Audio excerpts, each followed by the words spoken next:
কারা রইল বোকাপাট, কারা রইল বোকাপাট, ভেঙে ফেল কর রেলপাট, রক্ত জমাট শিকল পুজোর ভাষণ বেদি। আসসালামু আলাইকুম দর্শক, যে যেখানে আছেন সকলে ভালো আছেন ইনশাল্লাহ। আজকে একটা বিষয় নিয়ে আলোচনা করব, সেটা হচ্ছে গত 4-5 দিন আগে পিনাকি ভট্টাচার্যের একটা এপিসোড আপনারা সবাই দেখেছেন, যে উনি এই যেহেতু জুলাই মাস আমাদের এই দ্বিতীয় স্বাধীনতা বলে যেটা আমরা অভিহিত করি, অর্থাৎ স্বৈরাচার শেখ হাসিনাকে বিতাড়িত করতে পেরেছিলাম, সেই মাসেই বীজ বপন হয়েছিল এবং 5 আগস্ট তার ফল আমরা পেয়েছিলাম। সেই 5 আগস্ট আগামী মাসে তার উপর ভিত্তি করে একটু আলোচনা করব। পিনাকি ভট্টাচার্য এই বিষয়ে যে আলোচনাটা করেছেন, অর্থাৎ উনি বেগম খালেদা জিয়াকে রাষ্ট্রপতির আসনে অধিষ্ঠিত হতে চেয়েছেন, প্রস্তাব করেছেন। সেই আলোকেই আমি একটু আলোচনা করব, সংক্ষিপ্ত আলোচনা করব। তো আপনারা শেষ পর্যন্ত মন দিয়ে এটা শুনবেন, আর আমার নিউজ টকবাল নিউজ আপনারা মতামত জানাবেন এবং সাবস্ক্রাইব করবেন। তো দর্শক, আর কথা না বাড়িয়ে শুরু করি। সেটা হচ্ছে পিনাকি ভট্টাচার্য, উনি তো অ্যাক্টিভিস্ট, আপনারা সবাই চেনেন।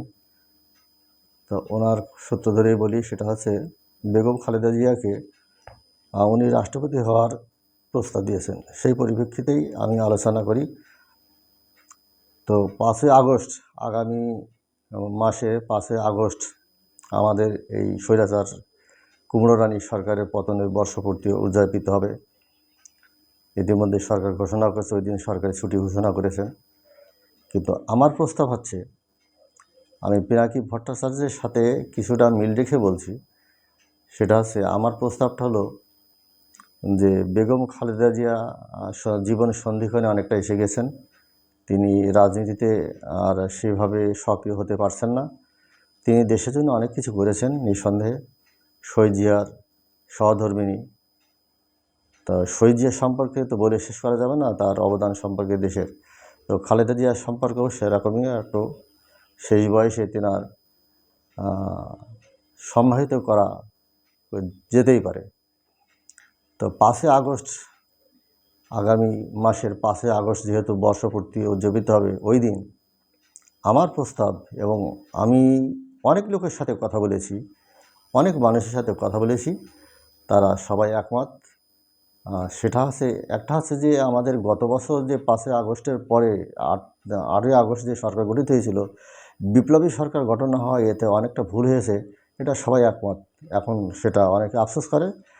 তা আমার প্রস্তাব হলো, বা জনগণের প্রস্তাব হলো এখনও, যে 5 আগস্ট ওই দিন চুপ্পু, অর্থাৎ শাহাবুদ্দিন চুপ্পুকে সরিয়ে রাষ্ট্রপতি হইতে ওকে অপসারণ করে ওই জায়গায় বেগম খালেদা জিয়াকে ওই স্থানটা দিতে হবে, অর্থাৎ প্রেসিডেন্ট হবে বেগম খালেদা জিয়া, চুপ্পু আউট।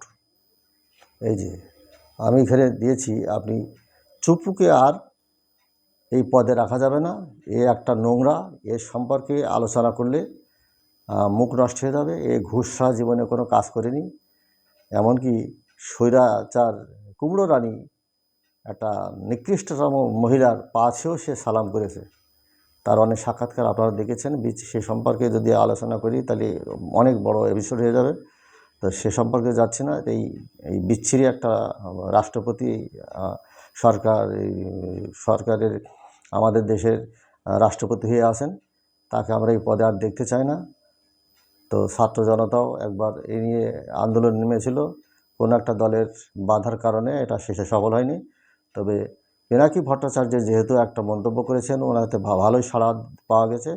উনি এই ব্যাপারে অনেকটা ওনার এই আলোচনায় অনেকে সহমত পোষণ করেছে, এটা আমরাও সহমত পোষণ করি। এবং আমি আমজনতা অনেকের সাথে কথা বলেছি, তারাও একই মতে মতাদর্শী, মানে মতামত প্রকাশ করেছে। তো যাই হোক, সেটা হচ্ছে 5 আগস্ট ওই দিন এই সরকার, অর্থাৎ এই যে অন্তর্বর্তী সরকার প্রধান বলা হয় বা অন্তর্বর্তী সরকার বলা হয়, এই অন্তর্বর্তী সরকার আর থাকবেন না। এই সরকারটা হবে বিপ্লবী সরকার, অর্থাৎ প্রধানমন্ত্রী বিপ্লবী সরকারের প্রধানমন্ত্রী হবেন। তো তার আগে এই চুপ্পুকে সরিয়ে রাষ্ট্রপতি হবেন বেগম খালেদা জিয়া। হওয়ার পরে এটা সরকারের নতুনভাবে আবার ওই দিন শপথ নেবে, বেগম খালেদা জিয়ার কাছে শপথ নেবেন এবং সেটা বিপ্লবী সরকারের হয়ে বিপ্লবী সরকার গঠন করে এটা করতে হবে, মানে সরকার গঠন করতে হবে, সরকার পুনর্নির্ধারণ করতে হবে। অর্থাৎ সরকারের প্রধান থাকবেন ডক্টর ইউনূস। তিনি আন্তর্জাতিক ব্যক্তিসম্পন্ন একজন নোবেল বিজয়ী। তেনার সম্পর্কে তো আর বলার অপেক্ষা রাখে না। তিনি আন্তর্জাতিক মানের ব্যক্তি এবং অনেক সম্মানীয় ব্যক্তি। তিনি এই পদে প্রধান থাকবেন এবং বিপ্লবী এই সরকারটা না ভাবে বিপ্লবী সরকার, অর্থাৎ বিপ্লবী সরকারের প্রধানমন্ত্রী ডক্টর মোহাম্মদ ইউনূস। কথাটা এইভাবে হবে, অর্থাৎ অন্তর্বর্তী সরকারের প্রধান উপদেষ্টা ডক্টর মোহাম্মদ ইউনূস, এই কথাটা থাকবে না। এখন থেকে নাম হবে ওই দিন 5ই আগস্ট থেকে। 5ই আগস্ট খালেদা জিয়া চুপ্পুকে সরিয়ে রাষ্ট্রপতি হবেন। তার একদিন পরেই বিপ্লবী সরকার গঠন হবে। এই যে বিপ্লবী সরকার, এখন যে অন্তর্বর্তী সরকার বলে নামে যেটা আছে, এখানে অনেক অযোগ্য, অথর্ব এবং অকেজ কিছু লোক আছে, এদেরকে বাদ দিতে হবে। এর ভিতরে আমি একজন রাখতে চাই, সেটা হচ্ছে ডক্টর সালেউদ্দিন আহমেদ, অর্থনীতিবিদ। উনি অর্থ উপদেষ্টা হিসাবে পালন করছেন, আমি ওনাকে চয়েস করি। ওনাকে রেখে এবং ডক্টর মোহাম্মদ ইউনূস তো অবশ্যই থাকবেন। তো ডক্টর মোহাম্মদ ইউনূসকে এই বিপ্লবী সরকারের প্রধানমন্ত্রীর নাম হবে বিপ্লবী সরকার। এই সরকারটা নাম হবে বিপ্লবী সরকারের প্রধানমন্ত্রী এবং বিপ্লবী সব কিছু নাম হবে বিপ্লবী বিপ্লবী মন্ত্রী, অর্থাৎ অমুক মন্ত্রী। এই যে এখন বলা হয় যেটা যে অন্তর্বর্তী সরকারের উপদেষ্টা, এই উপদেষ্টা কথাটা থাকবে না, মন্ত্রী পরিষদ হবে। অর্থাৎ 30 থেকে 35 জনের একটা মন্ত্রী পরিষদ গঠিত হবে। এখানে বিপ্লবী, অর্থাৎ যারা কাজের এবং বিপ্লব যাদের ভিতর আছে, যাদের ভিতর প্রচণ্ড বিপ্লবী আছেন, দেশের সৎ ন্যায়পরায়ণ এবং দেশকে প্রচণ্ড ভালোবাসে, দলের স্বার্থের ঊর্ধ্বে থেকে দেশকে ভালোবাসে, জিয়াউর রহমানের কথায় সবার ঊর্ধ্বে দেশ, সেই মনমানসিকতার এমন ধরনের লোককে বেছে নিয়ে এই বিপ্লবী সরকার গঠন করতে হবে। এই সরকার প্রধান থাকবেন ডক্টর মোহাম্মদ ইউনূস এবং রাষ্ট্রপতি থাকবেন খালেদা জিয়া। এবং এই সরকারটা থাকবে 2 বছর। 2 বছর পরে, অর্থাৎ এই যে নির্বাচন 26 সালের কথা বলা হচ্ছে, ফেব্রুয়ারি বা এপ্রিলে, এটা 26 না, এটা 28 সালের জানুয়ারিতে এই নির্বাচনটা নিয়ে যেতে হবে। এর ভিতরে আমাদের যে সংস্কার বাকি আছে, এই সমস্ত অনেক সংস্কার করতে হবে। এই যেন নির্বাচন করে কোনো লাভ নাই। কারণ এই গত 16 বছর যে ফ্যাসিস্ট সরকার ছিল, তারা যে লুটপাট করেছে, সেই লুটপাটের মতোই এখনও এই অন্তর্বর্তী সরকার চলছে। অর্থাৎ এখনও লুটপাটের রাজত্ব কায়েম করছে, আর একটা দল এসে সেখানে বসেছে। অর্থাৎ এই দলের কথাই এই ছাত্র জনতার 1,500 ছাত্র জনতা বুকে রক্ত ঝরিয়ে একটা দলের কথায় নির্বাচন হয়ে, জনতার নির্বাচন হয়ে তারা লুটপাট করে আবার খাবে, আরেক দলের মতো হয়ে থাকবে, এটা জনগণ চায় না এবং অধিকাংশ জনগণ চায় না, জনগণ এটা চায় না। অর্থাৎ বিপ্লবী সরকার গঠন করে আগামী 28 সালের জানুয়ারি মাসে নির্বাচন হবে। এই বিপ্লবী সরকার প্রধানমন্ত্রী হবেন ডক্টর মোহাম্মদ ইউনূস, রাষ্ট্রপতি থাকবেন বেগম খালেদা জিয়া। এই সরকারের সর্বদলীয় দল থেকে কিছু সংগ্রামী এবং ত্যাগী এবং সৎ, নিষ্ঠাবান, দেশপ্রেমিক এবং অবশ্যই ভারত বিরোধী এরকম কিছু নেতা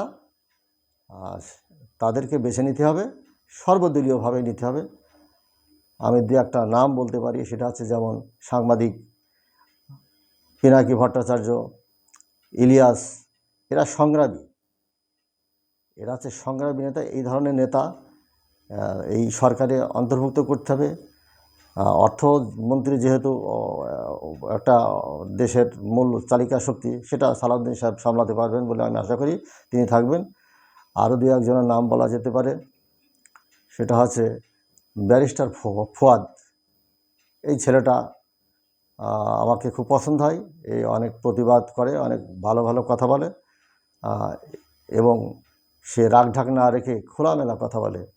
এই সরকারে একেও নিতে হবে, অর্থাৎ 30 জনের মন্ত্রী পরিষদ গঠিত হবে, বিপ্লবী সরকারের মন্ত্রী পরিষদ। এই ধরনের লোক এখানে বিএনপি থেকেও আসবে, জামাত থেকেও লোক আসবে, বিপ্লবী মাইন্ডেড এবং সৎ মাইন্ডেড, দেশপ্রেমিক, সব শ্রেণীর, সব পেশার এবং সব দলের লোকজন এখানে এসে মোট 30 জনের একটা বিপ্লবী সরকার প্রধান হবে এবং নির্বাচন হবে 28 সালের জানুয়ারি পর্যন্ত। এবং এই পর্যন্ত ডক্টর ইউনূস বিপ্লবী সরকার প্রধানমন্ত্রী হিসেবে অধিষ্ঠিত থাকবেন, নির্বাচন দিয়ে চলে যাবেন এবং রাষ্ট্রপতি হিসেবে খালেদা জিয়া তার মেয়াদ, আল্লাহ যদি হায়াত রাখে তাহলে তার মেয়াদ পূর্ণ করে যাবেন। তারপরে যে ক্ষমতা আসবে তাদের ব্যাপার। তবে সংস্কারগুলো অবশ্যই হতে হবে। যে সংস্কারগুলো করার দরকার, বিডিআর হত্যাকাণ্ডে হেফাজতের হত্যাকাণ্ডের বিচার, দেশের অনেক সংস্কার রয়েছে, এই আবার যাতে স্বৈরাচার না আসে সেই ধরনের অনেক সংস্কারের ব্যাপার রয়েছে। এই সমস্তগুলো সম্পূর্ণ করতে হবে। সম্পূর্ণ সংস্কার করে একেবারে 100% সমস্যা শেষ করে তারপরে নির্বাচন করতে হবে। এই সমস্যাগুলো সব শেষ করতে গেলেই এখনও 2 বছর সময় লাগবে। অতএব 28 সালের জানুয়ারি আগে নির্বাচন করাটা ঠিক হবে না। এবং আমি জনগণের কাছে শুনেছি, মতামত নিয়েছি, আমি কয়েক হাজার জনগণের সাথে কথা বলেছি, তারা আমার সাথে একমত। এবং সাধারণ জনগণ এই মুহূর্তে কোনো রকম ভোট চায় না। তারা ডক্টর মোহাম্মদ ইউনূসের সরকারকেই পছন্দ করছে। তবে বিপ্লবী সরকার না হওয়াতে অনেকে অখুশি এবং কাজের ঢিলেমি বা আমলাতন্ত্র এখনও জটিলতা রয়েছে এবং পুলিশ বাহিনী, প্রশাসন ভালো কাজ করছে না এবং এখনও যারা স্বৈরাচারের দোসর এখনও বহাল তবিয়তে ঘুরে বেড়াচ্ছে, তাদের ধরপাকড়, তাদের সাজা হচ্ছে না, এতে অনেকে অসন্তুষ্ট। এইগুলো বিপ্লবী সরকার এসে, এরা বিপ্লবী কিছু লোকজন এসে, মন্ত্রী পরিষদ এসে তারা এইগুলোকে সাইজ করবে, ধরিয়ে তাদেরকে আইনের আওতায় নিয়ে আসবে এবং সরকার একটা দেশের অর্থনৈতিক পুনরুদ্ধার, অর্থাৎ ডক্টর মোহাম্মদ ইউনূস যেহেতু একজন আন্তর্জাতিক ব্যক্তি, তিনাকে আরও 2 বছর থাকলে আমাদের দেশটাকে এই যে অর্থনৈতিক যে মন্দাটা তৈরি করে দিয়ে গিয়েছে স্বৈরাচার শেখ হাসিনা, সেটা থেকে অনেকটা উত্তরণ হয়ে যাবে ইনশাল্লাহ, আমরা এটা আশা করি। তো দর্শক, আজকে আর বাড়াচ্ছি না। আমি যে আলোচনা করলাম এটা আপনারা মতামত দিয়ে অবশ্যই জানাবেন এবং আমার চ্যানেলটা সাবস্ক্রাইব করে এবং আরও মানুষের কাছে শেয়ার করে ছড়িয়ে দেবেন, এটা আশা করি আপনাদের কাছ থেকে। তবে সবাই ভালো থাকুন। আসসালাম।